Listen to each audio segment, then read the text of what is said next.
The procedure has played out at least 3 times now. Something from Toby Fox is released. First it was Undertale, then it was Deltarune. The game becomes a cultural phenomenon in what seems to be a matter of days. I figure, somewhat reluctantly, I guess I should probably play this. At least I'll be in the know. It'll be good for me, as if I were the parent of a 4-year-old talking about a plate of vegetables and not a piece of digital entertainment. Now, having been convinced by my own rigorous argumentation, I begin the game only to discover, oh no wait, it's actually really good, huh? Cue the 3 to 4 year time gap, I forget this lesson completely, and the procedure starts anew. It happened again when I finally got around to chapters 3 and 4 a few weeks ago. I replayed the whole game beforehand just to remember what was even going on. But this time, I'm determined to finally put a stop to this cycle. This time, I'll commit to memory what I played, why I played it, and why I'm going to play more when the time comes. And what better way to commit to memory a game I enjoyed than spending hours making a video essay on it, the most time-consuming version of the personal journal yet conceived. In all honesty, I hesitate to talk about a game so ubiquitous and which is not even complete. I'm most interested in a work's arguments, but Deltarune hasn't been given the opportunity to finish making one yet. Nevertheless, the picture painted in the first 4 chapters is so consistent, so overwhelming in its intentions, that I'm confident in at least saying something. Consequently, this is neither a theory nor a predictions video, nor can I promise any novel insight you wouldn't have found in a dozen other Deltarune videos of the kind. It is simply my view on the game as it is, and crucially, what I believe the game as it is must entail for its future.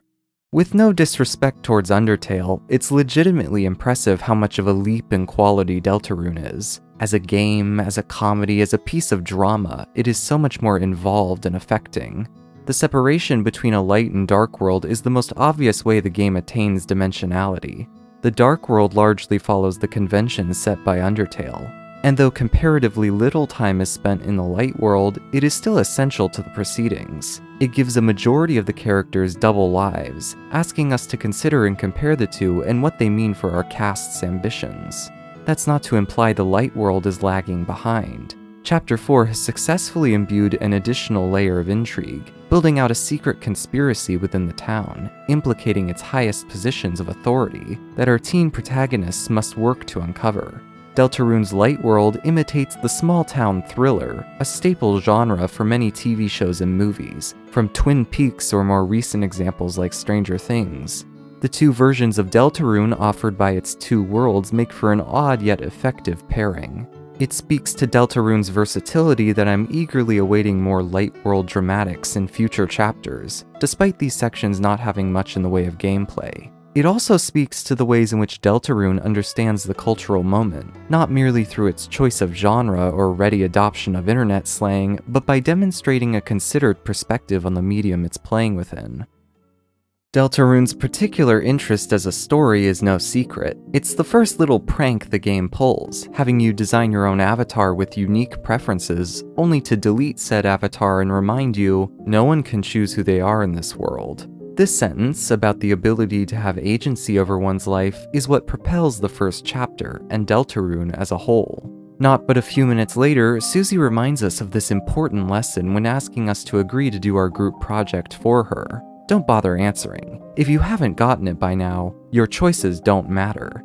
Susie represents an antagonistic force throughout the chapter, begrudgingly joining Chris and Rousey on the journey to Card Castle, but refusing to do anything except fight. She later decides to join the evil team on account of it being more her style. Susie's obstinacy is paralleled with Chapter 1's villain, King, who verbatim repeats part of Susie's speech from the school hallway.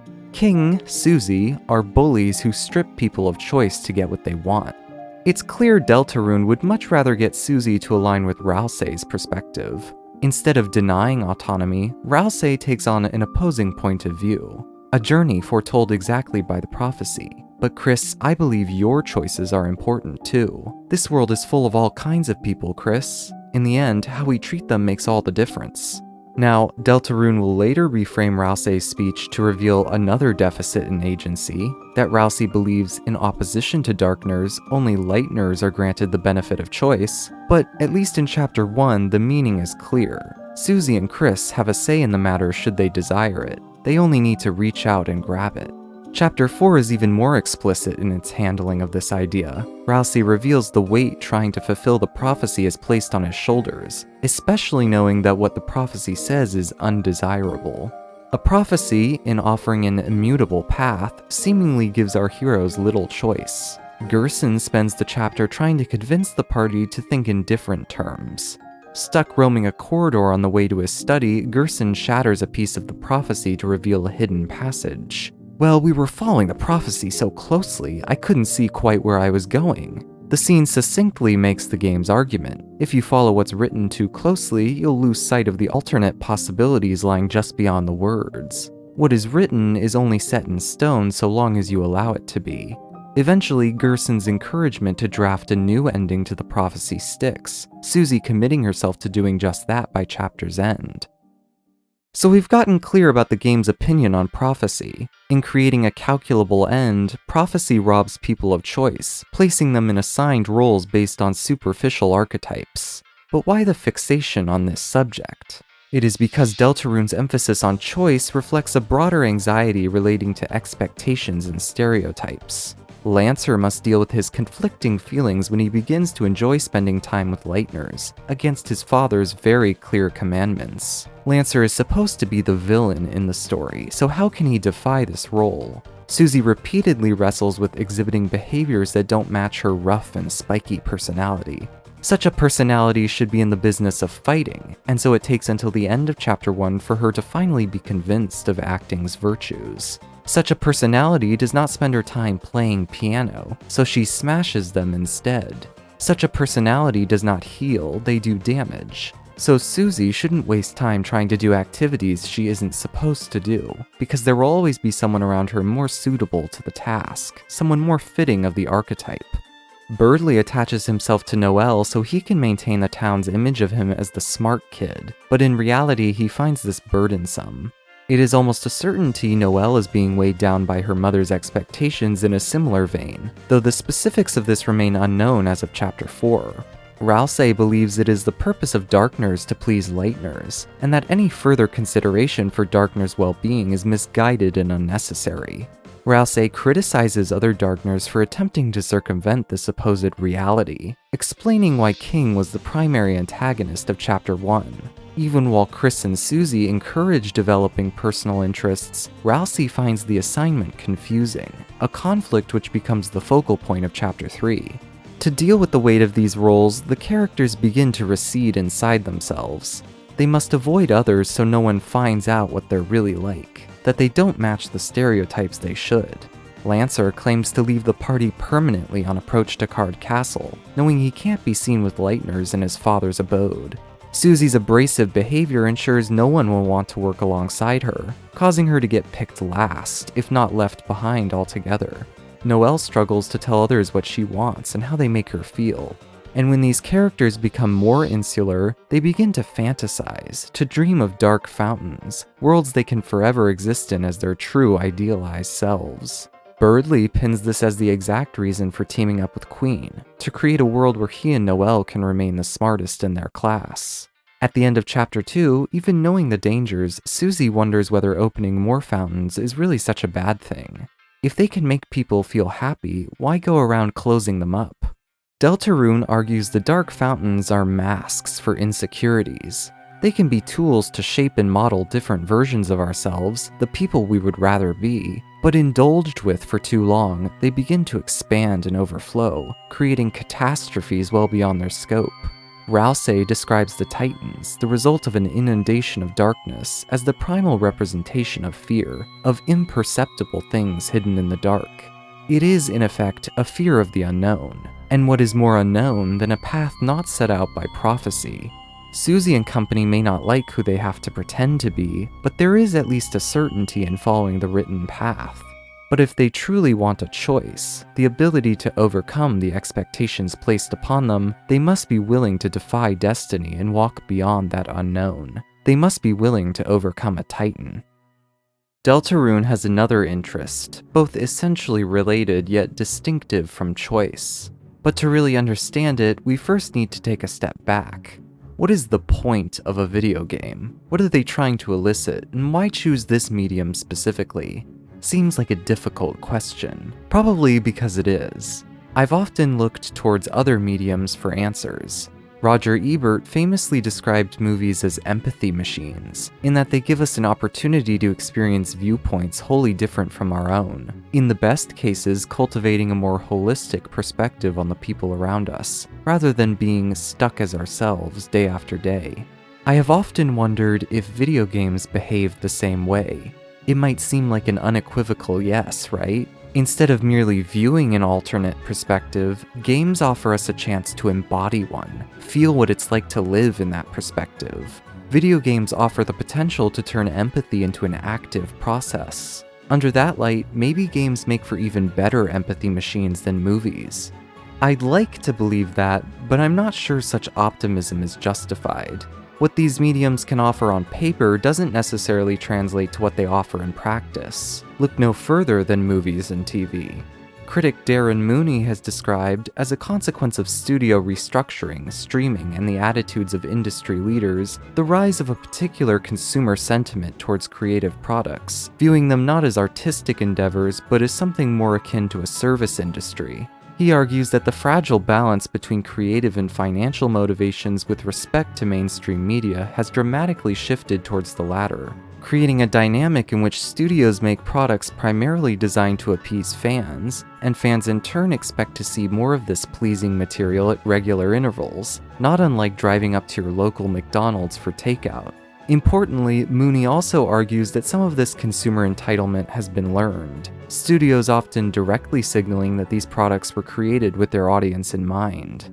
If these mediums have been transformed into glorified service industries, the case for film as an empathy machine seems all the weaker. Service industries are primarily about making you and your experience the center of attention. Now, while Mooney made this argument in the context of movies and TV, I can't help but ask if we aren't seeing the same thing happen in the realm of video games. I mean, I'm certain we are. There's a whole genre of games as a service, which dominates overall gaming playtime handily. It can't get much more blatant than that. But this isn't really getting at what I mean. There's a more subtle way in which consumers are being taught to treat games as a service. Longtime viewers of my channel will know that I have an ambivalent position towards the increasing frequency of open world or open world-like games. While there have been some successes, I find little virtue in the concept at base and believe these games almost always prioritize quantity of content over directed experience, or anything else for that matter. Hardly a revelatory opinion on my part. But the interesting thing is what's touted as the supposed strength of these sandboxes, that in their sheer size and scope, they offer unparalleled player choice. Yes, and within that explanation is my problem. More than any open world, it is the vision of player choice as an obvious good I find troubling. There is something antithetical to choice and empathy. If video games were primarily empathy machines, as I wondered, there must be some expectation of specificity, an experience which is clearly defined, beholden to a perspective, mandatory, narrow even in scope. Yet with player choice, these qualities are offloaded to the player for negotiation, to the degree and extent of the choice being offered. When we valorize player choice as the ultimate metric to which a video game should aspire, are we not suggesting that the best thing a video game can do is bend to our will, to enhance our own image, to reaffirm the many manifestations of us? The push towards bigger, freedom-based games reframes even single-player experiences as a kind of service to ourselves. Far from artistic considerations, games are transformed into solipsism machines. Character customization, branching paths, alternative puzzle solutions. Who do you play as, what do you do, and how do you do it? It's your call. Do whatever you want. Empathy is not required when we are allowed to set completely the terms of our exposure. We never question whether it is right to be given the choice. It is assumed that a game which folds to our desires is good. But choice must be applied critically, selectively. Otherwise, it is merely a game's way of abdicating the burden of opinion onto the player, apparently the most important being of all. In such a way, there seems to me something deeply selfish within most video games. Deltarune offers a countervailing perspective to the monolith of player choice. It does so by engaging what I can only describe as anti-immersion. Within its first few moments, Deltarune creates a clear distinction between us, the player, and the character we play as. This is not so revelatory. Every game must deal with this distinction to an extent. Video games implicitly acknowledge this whenever they stop to give you a tutorial tip or overlay user interface to explain a game mechanic, something that is, most of the time, not occurring diegetically. However, games operate on the assumption that the player and the character you play as are aligned. In the case of a user-generated player character, that's really not even a question. You are playing a fictitious version of yourself. But even in the case of a defined player character, the relationship established is that the character selects a goal based on the demands of the narrative, and you, the player, must engage with the game to help them reach their goal. That's what the game is. Deltarune initially appears to be doing something similar. Chris shares the attributes of a self-insert protagonist, non-vocal, lacking in distinctive expressions, someone who is primarily a passive force in the unfolding of the story. This appears to be someone we can imprint whatever personality we want onto, by virtue of the choices we make. But Chris as a self-insert is precisely the notion Deltarune wishes to disabuse us of. We begin to learn of hobbies and interests, piano playing and late-night gaming. We don't get any say in what Chris's hobbies are. They simply are. Neither can we replicate them, if our attempts at the piano are any indication. This discrepancy finally comes to a head in Chapter 4. Susie and the player want to know what the bunker code inside Dessa's guitar is, but Chris doesn't want us, the player, to know that, kickstarting an extended sequence where they try to foil our attempt to read the notes scribbled inside the instrument. Chris is successful in stopping us. By the end of our trip to Noelle's, it's clear that our assumption is broken. We, the player, are in an antagonistic relationship with the player character. Chris is their own person, and we are an invader, intrusive, unwanted, and unwelcome. This is Deltarune's most ingenious maneuver. It requires us to acknowledge ourselves as something separate and distinct from everything we see on screen. The game lays bare what's really going on when we pick up a controller and choose to inhabit a character. That when we play as Chris, we aren't really learning what it's like to be Chris. On the contrary, in trying to exert our will, we are robbing Chris of their identity and replacing it with a version of our own. We are only constructing a mirror with which to view our own reflection. It's exactly the kind of transformation I feared when I called video games solipsism machines. And no matter how respectful we try to be, there is no choice that results in Chris embracing our presence. If anything, the game moves in the opposite direction. The most significant choices result in Chris becoming agitated by our presence. The best we can hope for is toleration, it seems. Deltarune denies us from seeing Chris as our digital analog. Every time they throw us into that small bird cage, it is a signal. We are not the most important thing here. We can be denied, we can be obstructed, and we can be told no. We can never be Chris. Despite everything, it can only ever be us. It is an attack on the very conceit of a video game. Thus, we arrive at Deltarune's second interest. In teasing apart the difference between player and player character, the game wants to know, why did we bother coming here in the first place? What did we hope to gain by sitting down and playing this thing? Deltarune is first and foremost a game about art, about the power of a good story. Rousey explains the Dark World as an alternative view of reality, a place that only exists on the other side of complete darkness. An illusion, a temporary fantasy created by the Dark Fountains. Temporary fantasies existing beyond darkness, perhaps not unlike the worlds we might encounter behind a phone screen, or a computer monitor, or even a TV. It is no coincidence that each of Deltarune's chapters thus far has brought us into different realms of media and forms of communication, with a particular emphasis on games. Chapter 1 took us through a school closet full of toys, playing cards, chess, checkers, topped off with a small supply of abandoned animal crackers some kids presumably left behind. Chapter 2 took us through the digital milieu, a cacophonous deluge of classified ads, pop-ups, traffic, and fighting games. Chapter 3 brought to life a literal TV host in his own makeshift game show studio. Chapter 4 reinterpreted a cathedral into a grand library, the musing grounds for a famous fantasy author. Each world asks us to engage with it a little differently, each with something that isn't quite physical.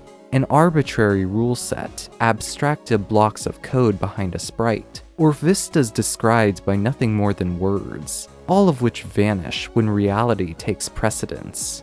A number of the Darkner's established functions led credence to the reading that they are art personified. Only Lightners can create dark worlds through their determination. The act of creating a dark fountain is, in essence, a person accessing their creativity.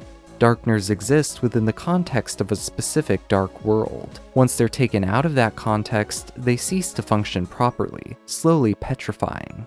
Likewise, the function of plot, characters, and setting is to serve a particular function with respect to a story. They hold little meaning when taken independent from the media they appeared in. Rousey's insistence that Darkners are made to please Lightners makes sense too.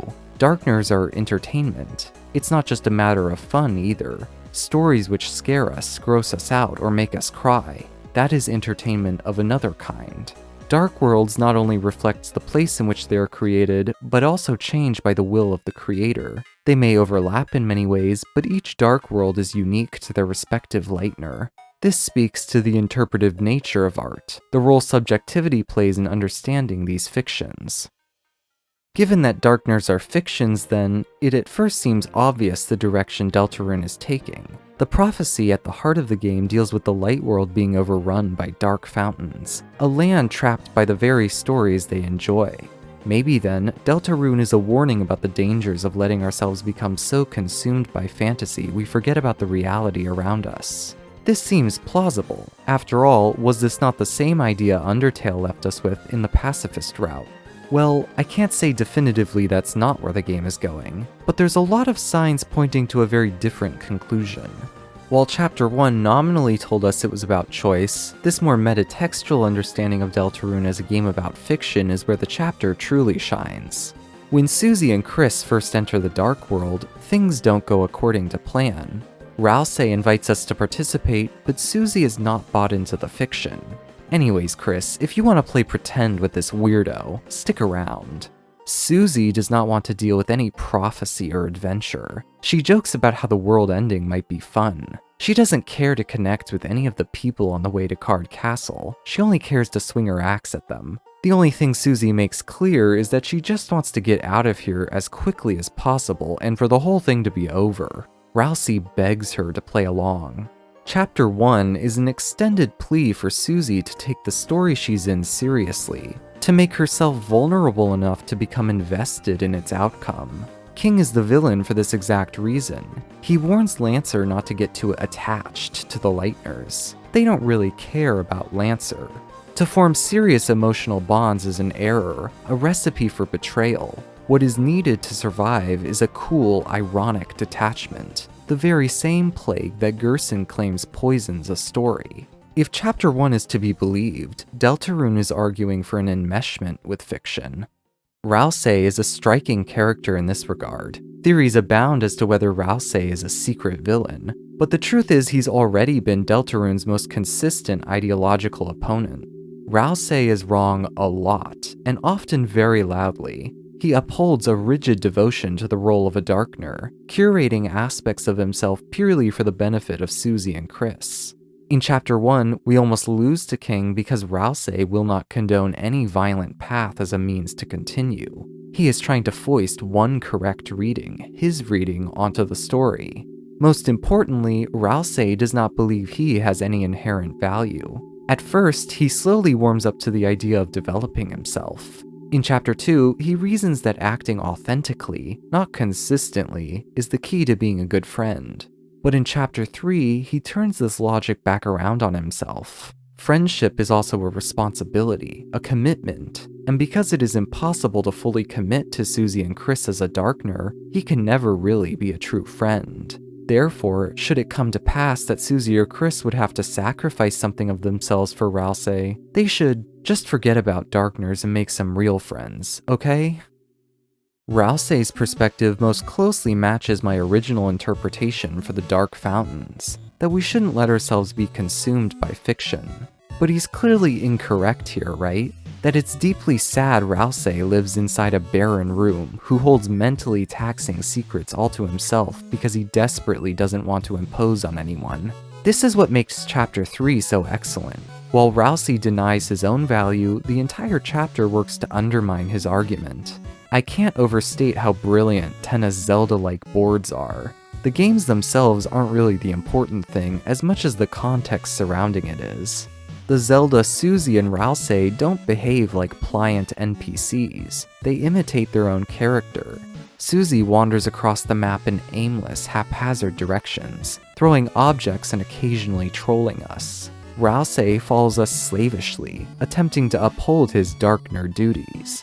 On the second board, Susie switches the inputs for the controllers so that we end up playing different characters. She lets Rousey take control of Zelda Chris so that he can get a feel for what it's like to have agency and direct the story.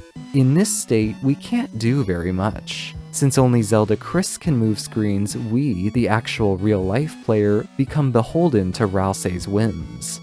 Susie is using Tenna's boards to contradict Rousey's notion about his own value, that he is, in fact, capable of doing the same things the Lightners can do, and that there is nothing stopping a Lightner from having genuine, real experiences with a Darkner.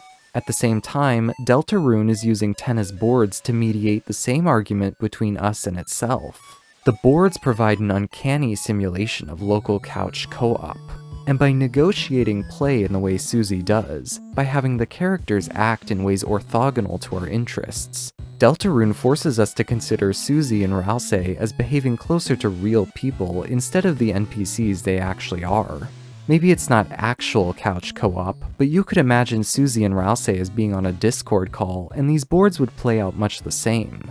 Deltarune doesn't just argue we should become invested in the fiction we consume, it tries its best to give us literal friends to spend our time with. And finally, Deltarune is using Tenna's boards to repeat the same argument it made with Chris. When Susie swaps to play Zelda Rousey, she is not learning what it's like to be Rousey. No, she has merely taken over that vessel and filled it with herself. In that moment, Zelda Rousey is unmistakably Susie.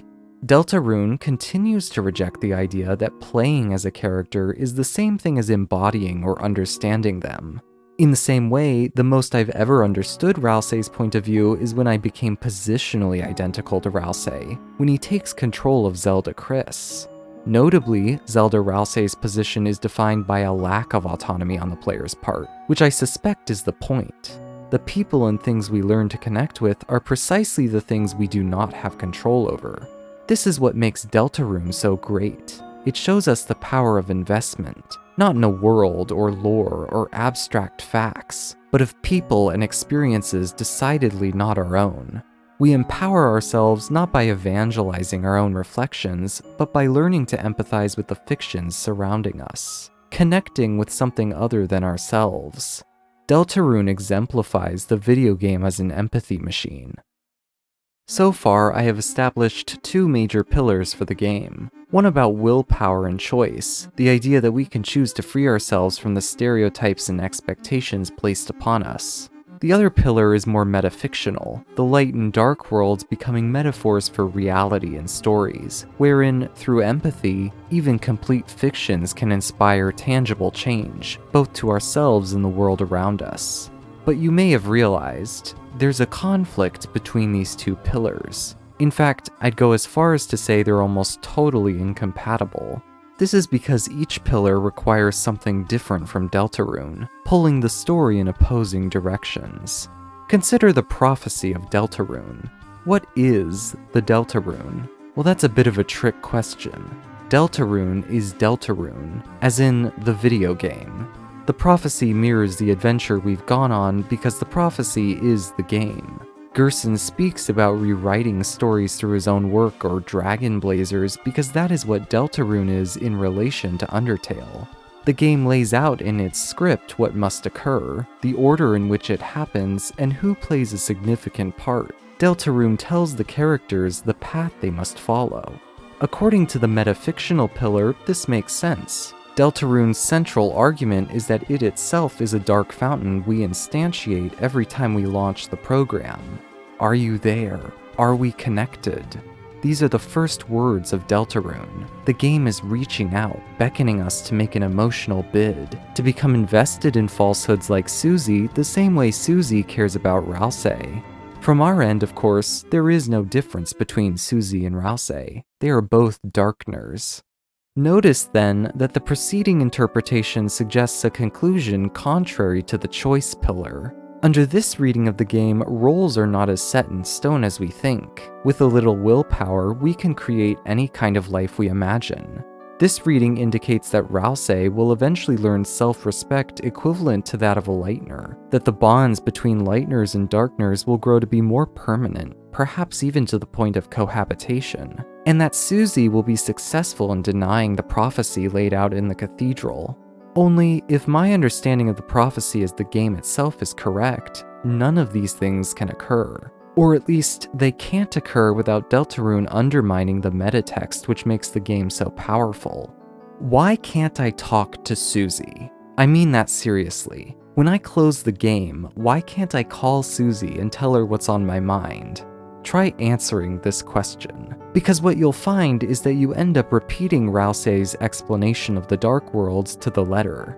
Susie is not real. She will not hear any of the questions I ask of her, let alone be able to answer them. She is discernible only within the confines of Deltarune. Susie cannot possibly hope to beat prophecy because prophecy is what allows her to exist in the first place. By definition, any defiance of the prophecy on her part will also be written into the prophecy.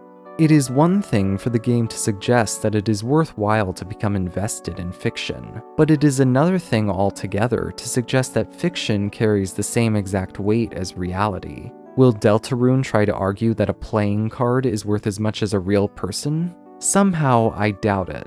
What this means, though, is that while Rousey is wrong to assign himself no value, he's also kind of right to assign himself less value. It might be easier to understand if, instead of Rousey being kinda right, we think of Susie as being kinda wrong.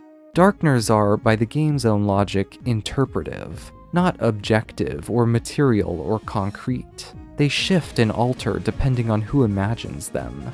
To bring any Darkner into the light world as a tangible, breathing being would be a betrayal of this core idea. Therefore, unfortunately for Susie, it will be quite impossible for Rousey to go to the hometown festival. That is the nature of fiction. Ultimately, any ending to Deltarune must acknowledge Rousey symbolically to maintain the metatextual argument. If Rousey is to finally exist in the light world, it cannot be as Rousey, but as something else, a concept, an idea, an institution. Rousey self-actualizes by changing the light world somehow, a gesture indicating that just as the events and characters within a story are not real, they can be power enough to inspire real change. But this would in some sense mean the collapse of the choice pillar. There is a limit to just how much Rousey can expect to develop himself as a person, and there is a limit to just how much autonomy Susie has when drafting her future, unlike what Gerson suggests. She can't have everything she wants. On the other hand, Deltarune could choose to ignore me. It could choose to have Rousey join us at the festival, or have Susie shatter as many prophecies as she pleases, proving once and for all they do not have to adhere to any so-called truths.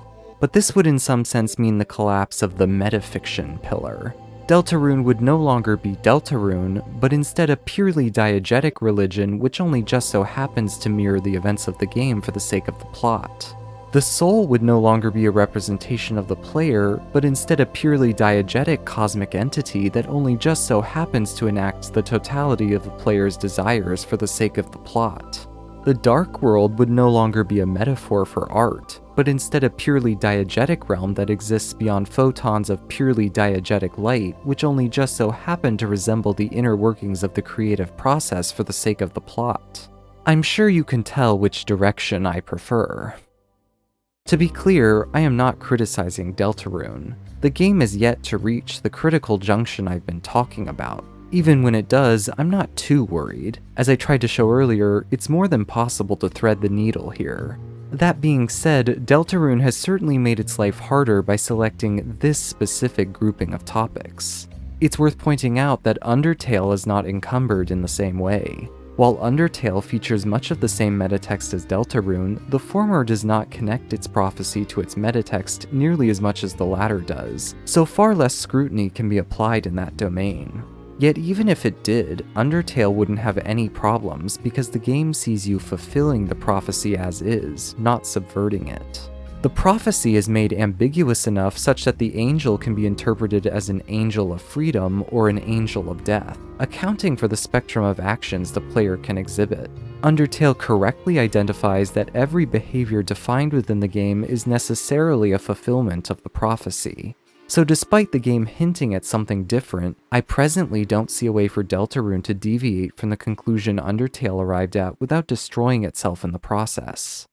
There's strong reason to think Deltarune is aware of the conflict I'm talking about. It comes back to the ambivalence around the Dark Fountains. Chapter 1, despite its light critique of Rousey for trying to enforce one way of enjoying the story on Susie, ultimately aligned with him strongly. Susie and Chris ought to accept their role as heroes, and King should accept on some level his role as a Darkner and all that entails. Chapter 2 had Susie explicitly wonder if opening Dark Fountains was a good thing, as I mentioned earlier.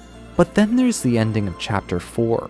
Susie catches a glimpse of the prophecy's end. She doesn't like what she sees, so she imagines a world where it doesn't come to pass. Hey Chris, can I tell you a stupid dream I have? No matter what, I want to keep being friends with you and Rousey. When the sun comes up again, I want tomorrow to be the same as yesterday, and the next day to be just the same as that. That in the end, we can always go back to the way things were before. This is the biggest red flag speech I've ever heard. I can count on one hand the number of stories that have let a character get away with saying something like this unscathed. This right here is a Rousey tier level of wrongness.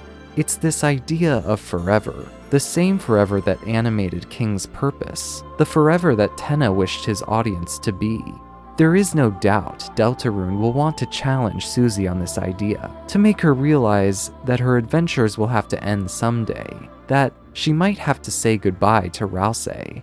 But isn't that what I've been saying all along? It will be interesting to track how Deltarune navigates this tension between choice and fiction as it continues. However, if I am to make one prediction, there will only be one ending. We will have to confront the same truth Susie will. Everything can't go back to the way it was, and our valuable time with Deltarune will come to an end. No matter how many different variations and iterations it might take on, we will be forced to close this dark fountain. That's not a bad thing, though. Stories are journeys, art is experience, and there's something more important than reaching the end.